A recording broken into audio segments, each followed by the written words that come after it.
Students ഇന്ന് നമ്മൾ live ക്ലാസ്സിൽ ഡിസ്കസ് ചെയ്ത അതേ കാര്യമാണ് ഞാനൊന്നുകൂടി സ്പെസിഫൈ ചെയ്യണത്. ഇൻട്രസ്റ്റ് ഓൺ ഡൗട്ട്ഫുൾ ഡെറ്റ്സ് ഞാൻ നേരത്തെ പറഞ്ഞല്ലോ. എന്താണ് ഇൻട്രസ്റ്റ് ഓൺ ഡൗട്ട്ഫുൾ ഡെറ്റ്സ്? ചില ലോൺസ് ചിലപ്പോൾ some loans may be doubtful. Okay. So when in a particular year, when some loans seem to be doubtful, what the bank does is interest due on such loans. Interest due on such loans instead of transferring the amount of interest in interest account, they open interest suspense account.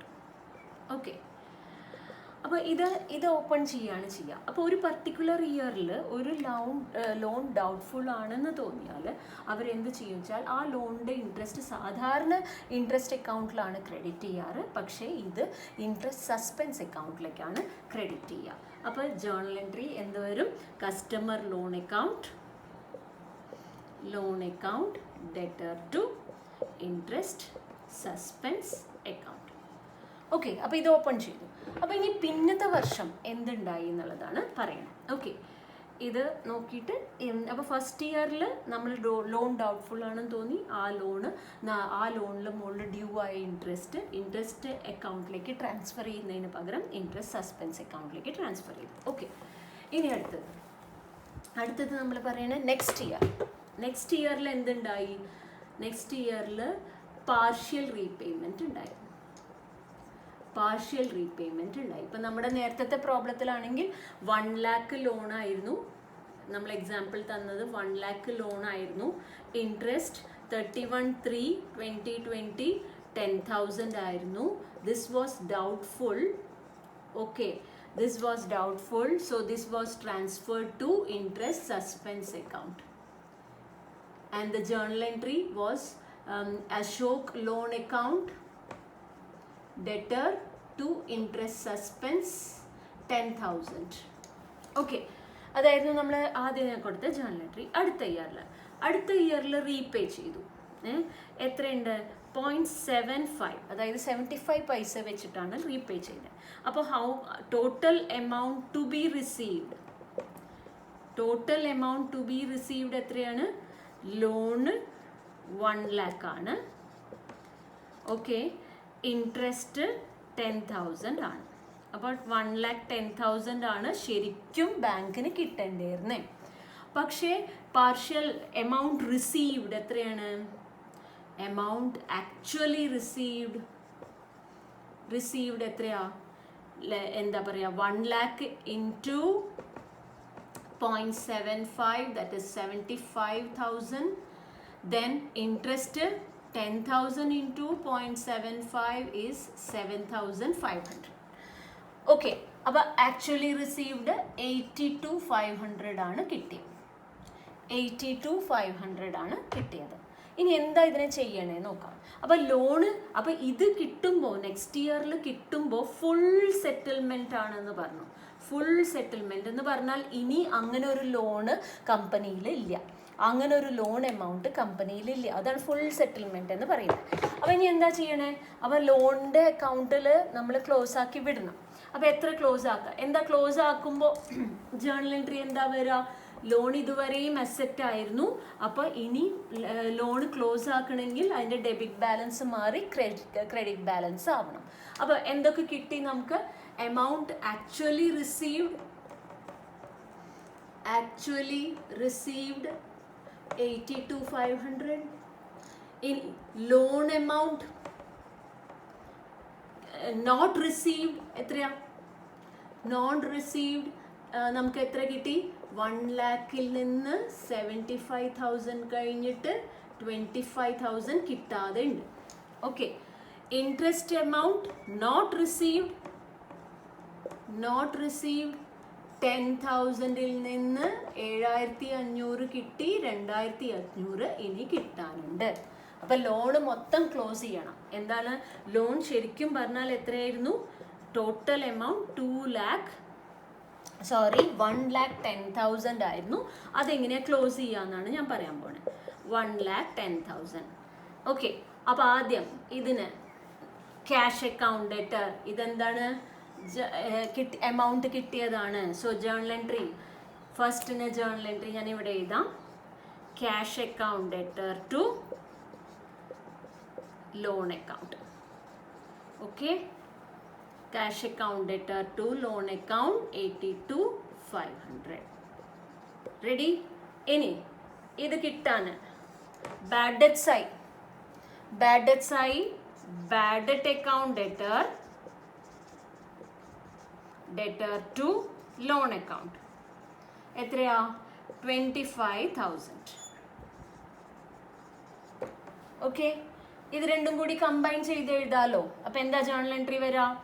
Cash account debtor 82,500, bad debt debtor എത്രയാ? 25,000 to loan account എത്ര വരും? 1,07,500. ഇത് രണ്ടും കൂടി കൂട്ടി എഴുതി. Okay, അപ്പോൾ അതായിരുന്നു നമ്മൾ പറഞ്ഞ തേർഡ് ജേണൽ എൻട്രി. ഇനി ബാക്കി എന്താ ഉള്ളത്? ഈ ഇൻട്രസ്റ്റിൻ്റെ കേസാണ്. ഈ ഇൻട്രസ്റ്റ് എവിടെയായിരുന്നു? ഈ ഇൻട്രസ്റ്റ് 10,000 രൂപ ഇൻട്രസ്റ്റ് ഏതിലായിരുന്നു? സസ്പെൻസ് അക്കൗണ്ടിലായിരുന്നു. അപ്പോൾ അതും നമ്മൾ സസ്പെൻസ് അക്കൗണ്ട് ക്ലോസ് ചെയ്തിട്ട് ലോൺ അക്കൗണ്ടും ക്ലോസ് ചെയ്യുക. അപ്പോൾ എങ്ങനെയാണ് ചെയ്യുന്നത് നോക്കാം നമുക്ക്. അത് സെക്കൻഡ് ജേണൽ എൻട്രി ആണ് ഞാൻ പറയുന്നത്. എങ്ങനെയാണ് ചെയ്യണത് നോക്കാം. ഇൻട്രസ്റ്റ് സസ്പെൻസിൽ എത്ര ഉണ്ടായിരുന്നു? 10,000 ഉണ്ടായിരുന്നു. അതിൽ കിട്ടിയത് എത്രയാണ്? റിസീവ്ഡ് എത്രയാ? 7,500. ഓക്കെ, അപ്പോൾ ബാക്കി റെസ്റ്റ് ഓഫ് ദത് നമ്മൾ ലോൺ അക്കൗണ്ടിൽ കൊടുത്ത് നമ്മൾ അതിനെ ക്ലോസ് ചെയ്യും. അപ്പോൾ ജേണൽ എൻട്രി എന്താ വരാ? ഇൻട്രസ്റ്റ് സസ്പെൻസ് കഴിഞ്ഞ കൊല്ലം ഓപ്പൺ ചെയ്തതാണ്, അത് ക്ലോസ് ചെയ്യണ്ടേ? ഓപ്പൺ ചെയ്തപ്പോൾ നമ്മൾ ക്രെഡിറ്റ് കൊടുത്തു. അപ്പോൾ ക്ലോസ് ചെയ്യുമ്പോൾ നമ്മൾ എന്ത് ചെയ്യും? ഡെബിറ്റ് കൊടുക്കും. Debtor full amount 10,000 to receive ചെയ്താന്ന് പറഞ്ഞാൽ നമ്മൾ അതിനെ എങ്ങനെ ആക്കും? Interest account. യഥാർത്ഥത്തിൽ ഇൻട്രസ്റ്റ് അക്കൗണ്ട് എന്ന് പറഞ്ഞാൽ P&L മാറ്റി. അത് 7,500 ടു അടുത്തത് ബാക്കി ലോൺ അക്കൗണ്ട്. അപ്പം ക്ലോസ് ആയി, മൊത്തം 2,500. അപ്പം എല്ലാ ലോണ് കണ്ടോ, ലോൺ എല്ലാം ക്രെഡിറ്റിലേക്ക് വരുന്നതോടെ ഫുൾ എമൗണ്ട് ക്ലോസ് ആവുന്നു. അപ്പോൾ 7,000 മറ്റേതിൽ മൂന്നാമത്തെ ജേണൽ എൻട്രിയിൽ ലോൺ അക്കൗണ്ട് എത്ര? 1,07,500 ആയിരുന്നു. പ്ലസ് 2,500 മൊത്തം 1,10,000 ക്ലോസ് ആയി. കണ്ടോ? അപ്പോൾ ഇങ്ങനെയാണ് നമ്മൾ ആ ജേണൽ എൻട്രീസ് അറൈവ് ചെയ്യുന്നത്. ഇനി ഇവിടെ നമ്മൾ ചെയ്യേണ്ടത് ലെഡ്ജർ അക്കൗണ്ട് വരയ്ക്കുക എന്നുള്ളതാണ്. ലെഡ്ജർ അക്കൗണ്ട് വരയ്ക്കാം.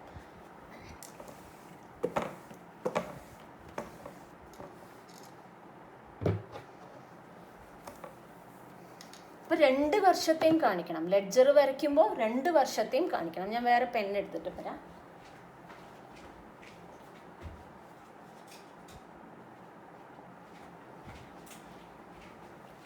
രണ്ട് വർഷത്തെയും കാണിക്കണം. അപ്പോൾ ആദ്യം Ashok loan account, loan account വരച്ചു. ഓക്കെ, അപ്പോൾ ലോൺ അക്കൗണ്ട് വരച്ചു. ആദ്യം ഓപ്പണിംഗ് ബാലൻസ് 31/3/2020. ഓപ്പണിംഗ് ബാലൻസ് എത്രയായിരുന്നു? 1 lakh ആയിരുന്നു. ഇൻട്രസ്റ്റ് സസ്പെൻസ് അക്കൗണ്ട് എത്രയായിരുന്നു? 10,000 ആയിരുന്നു. അപ്പോൾ ആ വർഷം അവസാനം 1,10,000 അത് ക്ലോസ് ചെയ്തു. ഓക്കെ, ഇനി പിന്നത്തെ വർഷം ഇതിനെ ക്ലോസ് ആക്കണ്ടേ? അപ്പോൾ ഇതിനെ പിടിച്ച് താഴേക്ക് എഴുതാം. 1/7/2020 to balance brought down 1,10,000. Okay, to balance. ഇനി എങ്ങനെയൊക്കെയാണ് ക്ലോസ് ചെയ്തേ? ബൈ ക്യാഷ് എത്ര കിട്ടി? 82,500 കിട്ടി. ഓക്കെ, ഇനി ബൈ ബാഡ് ഡെറ്റ്സ് എത്ര കിട്ടി? സോറി, എത്ര നമ്മൾ ഇതിലേക്ക് മാറ്റി? 25,000 ബാഡ് ഡെറ്റിലേക്ക് മാറ്റി. ഇനി ബൈ ഇൻട്രസ്റ്റ് സസ്പെൻസ് എത്ര? 7,000. എത്രയാ വരുന്നത്? അത്ര തന്നെയല്ലേ എമൗണ്ട്? 2,500. യെസ്, 2,500 അല്ലേ? നമ്മൾ 2,500 ജേർണൽ എൻട്രി എടുത്ത് നോക്കിയാൽ മതി. കൺഫ്യൂഷൻ വരികയാണെങ്കിൽ 1,10,000 നമ്മൾ ലോൺ എമൗണ്ട് ഫുള്ള് ക്ലോസ് ചെയ്തു. 1, 7, 8, 9, 10, 11. സോ നമ്മൾ ലോൺ അക്കൗണ്ട് ക്ലോസ് ചെയ്തു. അപ്പോൾ എന്താ മനസ്സിലാക്കണ്ടേ? ക്യാഷ് കിട്ടിയത് നമ്മൾ കാണിച്ചു, പിന്നെ ബാഡ് ഡെറ്റ്സ് 25,000 കാണിച്ചു, ഇൻട്രസ്റ്റ് സസ്പെൻസ് രണ്ടാമത്തെ ജേർണൽ എൻട്രിന്ന് ബൈ ഇൻട്രസ്റ്റ് സസ്പെൻസ് 2,500 കാണിച്ചു. ഓക്കെ, അതോടെ ലോൺ അക്കൗണ്ട് അങ്ങ് ക്ലോസ് ചെയ്യാണ്. ഇനി അടുത്തത് ഇൻട്രസ്റ്റ് അക്കൗണ്ട്. ഇൻട്രസ്റ്റ് അക്കൗണ്ട് വരച്ചോളൂ. ഇൻട്രസ്റ്റ് സസ്പെൻസ് അക്കൗണ്ട് അങ്ങനെയാണ് പറയേണ്ടത് അല്ലേ? Interest suspense account. Interest suspense account ആദ്യം 31/3/2020 നമ്മുടെ ഫസ്റ്റ് ജേർണൽ എൻട്രി എന്തായിരുന്നു? Loan account, customer loan account debtor to interest suspense account. അപ്പോൾ by Ashok loan account, Ashok loan account എത്രയായിരുന്നു? 10,000. To balance carry down 10,000. Okay, എഴുതി. ഇനി 1/7/2020 ഇവിടെ ഇതെടുത്തിട്ട് താഴെ എഴുതണമല്ലോ. By balance brought down 10,000. By balance brought down 10,000. ഇനി എങ്ങനെയാണ് ക്ലോസ് ചെയ്തിട്ടുള്ളത്? ടു ഇൻട്രസ്റ്റ് എന്ന് പറഞ്ഞാൽ എമൗണ്ട് റിസീവ് ചെയ്തത് എത്ര? 7,500. To Ashok loan account 2,500, 10,000. So this is how loan account is closed. എന്താ മനസ്സിലാക്കണ്ടേ നമ്മൾ പറഞ്ഞാൽ ഒറിജിനൽ ലോൺ അക്കൗണ്ട് റിസീവ് ചെയ്യുമ്പോൾ ലോണിൻ്റെ എമൗണ്ട്, പ്രിൻസിപ്പൽ എമൗണ്ട് റിസീവ് ചെയ്യുന്നത് നമ്മൾ ക്യാഷ് ആക്കി കാണിക്കണു. റിസീവ് ചെയ്യാത്ത ഏരിയ നമ്മൾ ഇപ്പോൾ ഈ കേസിൽ 1 lakh ഉണ്ട്. 1 lakhനെ നമ്മൾ ക്യാഷ് ആക്കി കാണിച്ച്, ഓക്കെ, റിസീവ് ചെയ്യാത്തത് നമ്മൾ ബാഡ് ഡെറ്റ്സ് ആക്കി കാണിച്ച് ഇതിനെ ക്ലോസ് ചെയ്യണം. ഇനി ഇതും ലോൺ അക്കൗണ്ട് തന്നെയാണ്. ഇൻട്രസ്റ്റ് സസ്പെൻസും it is linked with loan ആണ്. ഇതിൽ 10,000 ആണ് ഉണ്ടായിരുന്നത്. 10,000 റിസീവ് ചെയ്തത് നമ്മൾ 7,500 ഇൻട്രസ്റ്റ്, ഒറിജിനൽ ഇൻട്രസ്റ്റ് ആക്കി PNL അക്കൗണ്ടിലേക്ക് മാറ്റണു. ബാക്കി 2,500 ലോൺ അക്കൗണ്ടിലേക്ക് മാറ്റിയിട്ട് അതിനെ ക്ലോസ് ചെയ്യണം. സോ ഇങ്ങനെയാണ് നമ്മൾ രണ്ട് കാര്യങ്ങളും ചെയ്യുന്നത്. ഇങ്ങനെ ലോൺ അക്കൗണ്ട്, ഇൻട്രസ്റ്റ് സസ്പെൻസ് അക്കൗണ്ടും രണ്ടും ക്ലോസ് ആയി കിട്ടും. Okay, I hope this is clear for you. So ഇതും കൂടി ഇത് നമ്മൾ ലെഡ്ജർ എഴുതിയെടുത്തിട്ടില്ല, അതും കൂടി ബുക്കിലേക്ക് എഴുതിയെടുക്കും. ഇനി കൂടുതലായിട്ടുള്ള പ്രോബ്ലംസ് നമുക്ക് ചെയ്യാം. Okay, thank you.